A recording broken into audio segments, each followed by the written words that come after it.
नमस्कार दोस्तों, मैं हूं रवि प्रकाश और इस वीडियो में हम डिस्कस करने वाले हैं digital awareness and cyber security के एमसीक्यूज को। यह इंपॉर्टेंट होगा BA, BSc, BCom, BBA third year foundation course के लिए। इस सीरीज के 7 पार्ट होंगे। प्रत्येक वीडियो में 50 एमसीक्यूज होंगे। नोट्स और पीडीएफ के लिए आप टेलीग्राम चैनल ज्वाइन कर लीजिएगा। साथ ही आप हिंदी फाउंडेशन और इंग्लिश फाउंडेशन के वीडियोस चैनल पे जाके देख सकते हैं। इस सीरीज के बाकी पार्ट्स को आप प्लेलिस्ट से चेकआउट कर लीजिएगा। इन सभी का लिंक आपको डिस्क्रिप्शन और कमेंट में मिल जाएगा। चलिए, कंप्यूटर के पितामह कहे जाते हैं। ए नंबर डॉक्टर हेनरी। कंप्यूटर है। डी नंबर त्रुटि रहित। कंप्यूटर में कोई गलती नहीं होती। आप कहीं गलती हो जाती है तो गलती तभी होती है जब कंप्यूटर में इनपुट देते टाइम व्यक्ति गलती करता है, कंप्यूटर गलती नहीं करता है। ओके। तीसरा, 1965 से 1976 का काल कौन सी कंप्यूटर पीढ़ी से संबंधित है? तो इसका आंसर होगा बी नंबर द्वितीय पीढ़ी से। कंप्यूटर की 4 पीढ़ियां आई हैं। अभी जो चल रही है वर्तमान में वो चौथी पीढ़ी चल रही है और 5वीं पीढ़ी अभी विकसित की जा रही है। ठीक है। और जो पहले कंप्यूटर हुआ करते थे, पहली, दूसरी और तीसरी पीढ़ी के, ये काफ़ी कमज़ोर और बड़े कंप्यूटर होते थे, आकार में बहुत बड़े होते थे। ठीक है।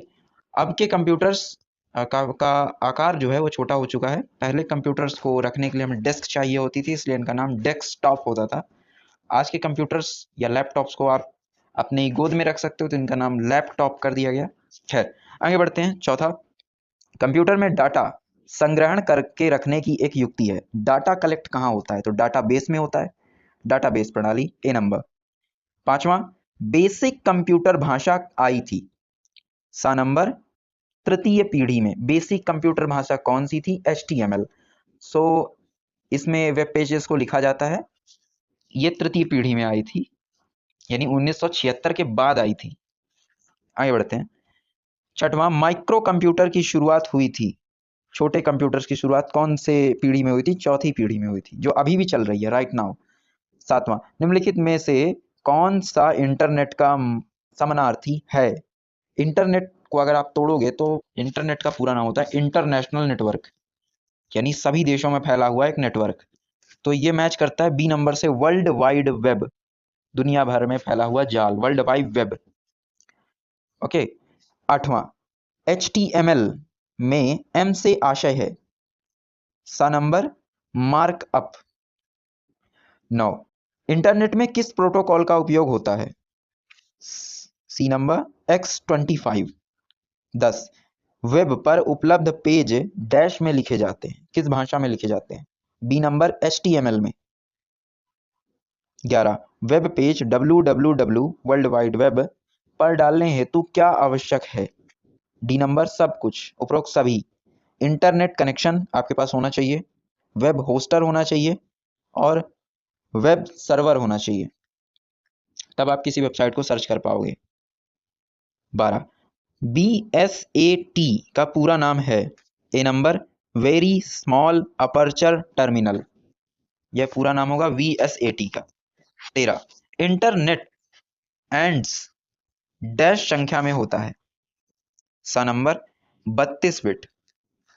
14, दूसरे कंप्यूटर से आपके कंप्यूटर में फाइल ट्रांसफर करना क्या कहलाता है? B number downloading. आप जब भी कुछ चीज डाउनलोड करते हो तो आप समझ लो कि आप किसी दूसरे व्यक्ति कंप्यूटर से अपने कंप्यूटर में डाउनलोड कर रहे हो। दुनिया में लगभग सारी ही चीजें जो आप समझते हो क्लाउड में अपलोडेड है, तो किसी दूर दराज के कंप्यूटर्स में वो चीजें डाउन स्टोर की जाती हैं और आप इंटरनेट की मदद से उस कंप्यूटर से कनेक्ट करके वो वीडियो फाइल जो भी है उसे डाउनलोड करते हो या देखते हो।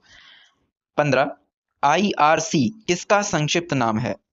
सा number internet relay chat, IRC। 16, एक वेबसाइट से दूसरी वेबसाइट पर मूव करने को क्या कहते हैं? ए नंबर नेविनेटिंग।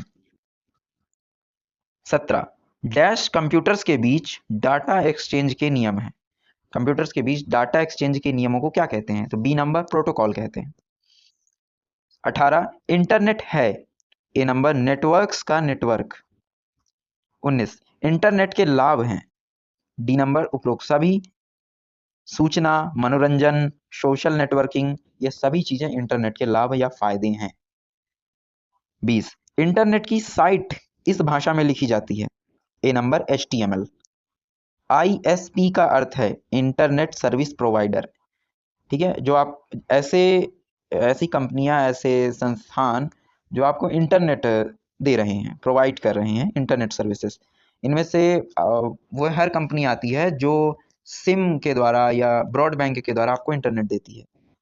सो नेक्स्ट, भारत के कुछ प्रचलित ISPs हैं, इंटरनेट सर्विस प्रोवाइडर्स हैं। तो डी नंबर सभी, इसमें से रिलायंस आती है, इसकी आप सिम यूज करते हो, जियो ब्रॉडबैंड यूज करते हो, भारती, BSNL भारत संचार निगम लिमिटेड। कुछ लोग BSNL को नहीं जानते हैं। BSNL एक इंटरनेट प्रोवाइडर आप कह सकते हो कंपनी है जो भारत सरकार के अंतर्गत आती है। 23 वायरलेस तकनीक के मुख्य प्रकार हैं। डी नंबर उपरोक्त सभी। वाईफाई ये वायरलेस होता है, इसमें आपको वायर की जरूरत नहीं पड़ती, आप दूसरे व्यक्ति के फोन से या डिवाइस से अपने में इंटरनेट को ट्रांसफर कर सकते हो बिना वायर कनेक्ट करे। दूसरा वाईमैक्स, अगला जिगबी, ये सभी वायरलेस होते हैं, बिना तार के यूज हो सकते हैं। 24 वाईमैक्स किसके साथ मिलकर 4G तकनीकी प्रदान करता है। A number LTE। यहाँ 4G जो है तो ये चतुर्थ जनरेशन की बात हो रही है, fourth generation, G for generation. Next 25 इस संयोजन में आपको ISP की दूरभाष संख्या डायल करनी होती है। B number dial up. 26 ISDN का अर्थ है। A number integrated services digital network. 27 wifi का अर्थ है। A number wireless fidelity. 28 connections के प्रकार हैं। डी नंबर उपरोक्त सभी, इसमें आएगा ब्रॉडबैंड, VSAT, ISDN। 29 ट्रांसमिशन के दौरान पालन किए जाने वाले नियम को कहते हैं। ट्रांसमिशन मतलब एक डिवाइस से दूसरी डिवाइस में किसी फाइल का ट्रांसफर होना, तो इसके नियमों को, ट्रांसफर होने के नियमों को प्रोटोकॉल्स कहते हैं। ए नंबर 30 इंटरनेट में उपयोग होने वाले प्रोटोकॉल हैं। ए नंबर TCP और IP। IP internet protocol. Okay 31 TCP IP में कितनी परतें होती हैं। 4 परतें होती हैं। 32 वेब ब्राउजर क्या है। डी नंबर एक सॉफ्टवेयर प्रोग्राम जो वर्ल्ड वाइड वेब पर साइटों तक पहुंचने की अनुमति देता है। थोड़ा कठिन भाषा में है, समझिएगा। इंटरनेट की बात हो रही है, वर्ल्ड वाइड वेब की जगह इंटरनेट समझिए। इंटरनेट पर आपको किसी भी चीज को सर्च करना है, सपोज आपको विकिपीडिया की वेबसाइट पे जाके नीम के बारे में पढ़ना है, तो आप अपने फोन में एक ब्राउजर पे टच करोगे, जो अलग अलग फोन में अलग अलग हो सकता है। कोई ओपेरा यूज करता है, कोई क्रोम यूज करता है, गूगल क्रोम बहुत कॉमन होता है। तो गूगल क्रोम में आप जाओगे, क्रोम, और उसमें आप नीम विकिपीडिया लिखोगे और आप इंटरनेट की उस वेबसाइट पे पहुंच जाओगे जहां आप जाना चाहते हो। तो उसी को ब्राउजर कहा गया है। कई सारे ब्राउजर्स होते हैं, उनके बारे में हम आगे पढ़ेंगे। 33 डैश एक दस्तावेज है जो आमतौर पर लिखा जाता है और जिस पर ब्राउजर का उपयोग करके इंटरनेट या अन्य नेटवर्क के माध्यम से पहुंचा जाता है। तो ब्राउजर का उपयोग करके और इंटरनेट का यूज करते हुए आप एक डॉक्यूमेंट तक पहुंचते हो, उसे कहते हैं वेब पेज या वेबसाइट।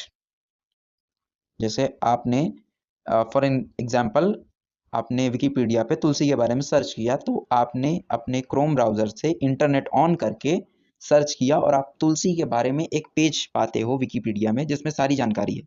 ऐसा दस्तावेज क्या कहलाएगा, वेब पेज या वेबसाइट। नेक्स्ट 34 HTML कोड को पढ़ने और वेब पेज को रेंडर करने के लिए निम्नलिखित में से किसका उपयोग किया जाता है। तो HTML कोड को पढ़ने और वेब पेज को रेंडर करने के लिए वेब ब्राउजर का यूज किया जाता है। समझिएगा, एक पेज है, उस पेज को पढ़ने के लिए आपको एक स्पेशल चश्मे की जरूरत है, वह चश्मा है वेब ब्राउजर, वह पेज है वेब पेज, और उस पेज को जिस भाषा में लिखा गया है वह भाषा है HTML। उस भाषा को आप तभी पढ़ सकते हो जब आप वेब ब्राउजर का यूज करोगे। ओके, नेक्स्ट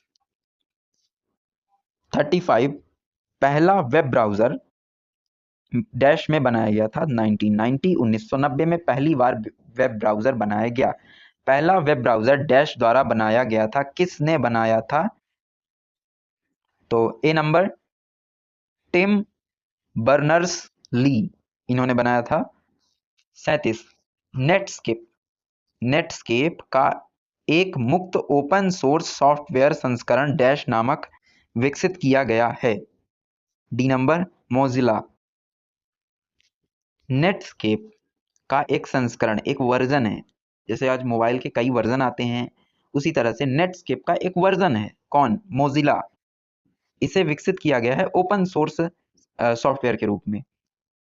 चलिए 38, पुराने नेटस्केप ब्राउजर का आंतरिक नाम डैश था। तो ए नंबर मोजिला।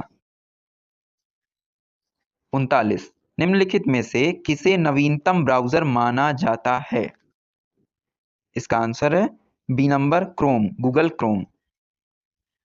यह नवीनतम ब्राउजर है। गूगल क्रोम आप सभी के फोन में यह हो सकता है एक्सेप्ट iOS। इसे गूगल नाम की कंपनी ओन करती है। आगे बढ़ते हैं। 40, पहला व्यापक रूप से उपयोग किया जाने वाला वेब ब्राउजर था। व्यापक रूप से यूज किया, बड़े पैमाने पर यूज किया जाने वाला पहला ब्राउजर। ध्यान देंगे, अभी तो शायद क्रोम यूज होता है, लेकिन पहला ब्राउजर था NCSA मोजेक, मोजेक नाम से याद रखेंगे इसे। 41, प्रथम लोकप्रिय वेब ब्राउजर का नाम बताइए। प्रथम, फर्स्ट, तो यह होगा D number mosaic. 42, cyber ethics, नैतिकता, एथिक्स का हिंदी अनुवाद साइबर नैतिकता का मुख्य उद्देश्य है। सी नंबर इंटरनेट और डिजिटल माध्यमों का सुरक्षित उपयोग करना, सुरक्षित उपयोग करना।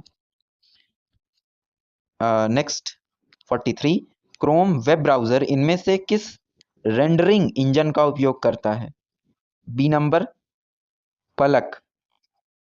ध्यान देंगे, ये रेंडरिंग इंजन है पलक। सर्च इंजन तो वो गूगल का ही यूज करता है।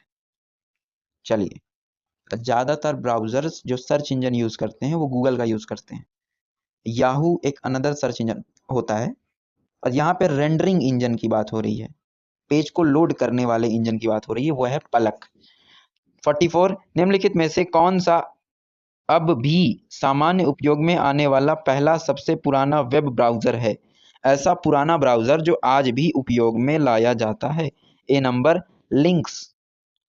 45, क्रोम वेब ब्राउजर कब लॉन्च किया गया था? D number 2008। 46, इनमें से कौन सी tech company Firefox web browser की मालिक है? तो D number Mozilla. Mozilla company Firefox नाम के एक ब्राउजर की मालिक है। फायरफॉक्स भी क्रोम की तरह एक वेब ब्राउजर होता है। 47, निम्नलिखित में से कौन सा ब्राउजर मैकिंटोश के लिए उपलब्ध था या है? डी नंबर ये सभी, ओपेरा, सफारी, नेटस्केप, सभी। 48, गूगल द्वारा विकसित और जारी ब्राउजर का नाम क्या है? जारी ब्राउजर, ध्यान देंगे जारी, अभी ये जारी है। A number Chrome. क्रोम अभी भी चल रहा है, कंटिन्यू है, जारी है, और इसे विकसित गूगल द्वारा किया गया है। 49, निम्नलिखित में से कौन सा मोबाइल ब्राउजर के लिए वैकल्पिक नाम है? मतलब आप इनमें से किस ब्राउजर को ऑप्शनल यूज कर सकते हो, अपने मोबाइल में डाउनलोड करके यूज कर सकते हो। So micro browser, wireless internet browser, mini browser, ये सभी। तो आंसर है ये सभी। 50, एप्पल INC अपना स्वयं का ब्राउजर विकसित करके ब्राउजर युद्ध में शामिल हो गया। इस ब्राउजर का नाम क्या है? D number safari. एप्पल ने अपना ब्राउजर विकसित किया था सफारी, और एप्पल ब्राउजर्स के युद्ध में आ गया था। थोड़ा सा अगर ब्राउजर्स के बारे में बात करें तो देखिए, गूगल ने अपना एक सिस्टम, ऑपरेटिंग सिस्टम बनाया एंड्रॉयड के नाम से, और एप्पल ने बनाया iOS के नाम से।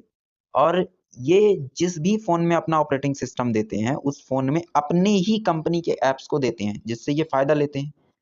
सो अगर एप्पल सफारी को डेवलप नहीं करता तो वो एप्पल यूजर्स क्रोम का यूज़ करते, जिससे एप्पल के रेवेन्यू में फ़र्क पड़ता। इसलिए सभी लोग ब्राउज़र्स के डेवलपमेंट के पीछे पड़े थे।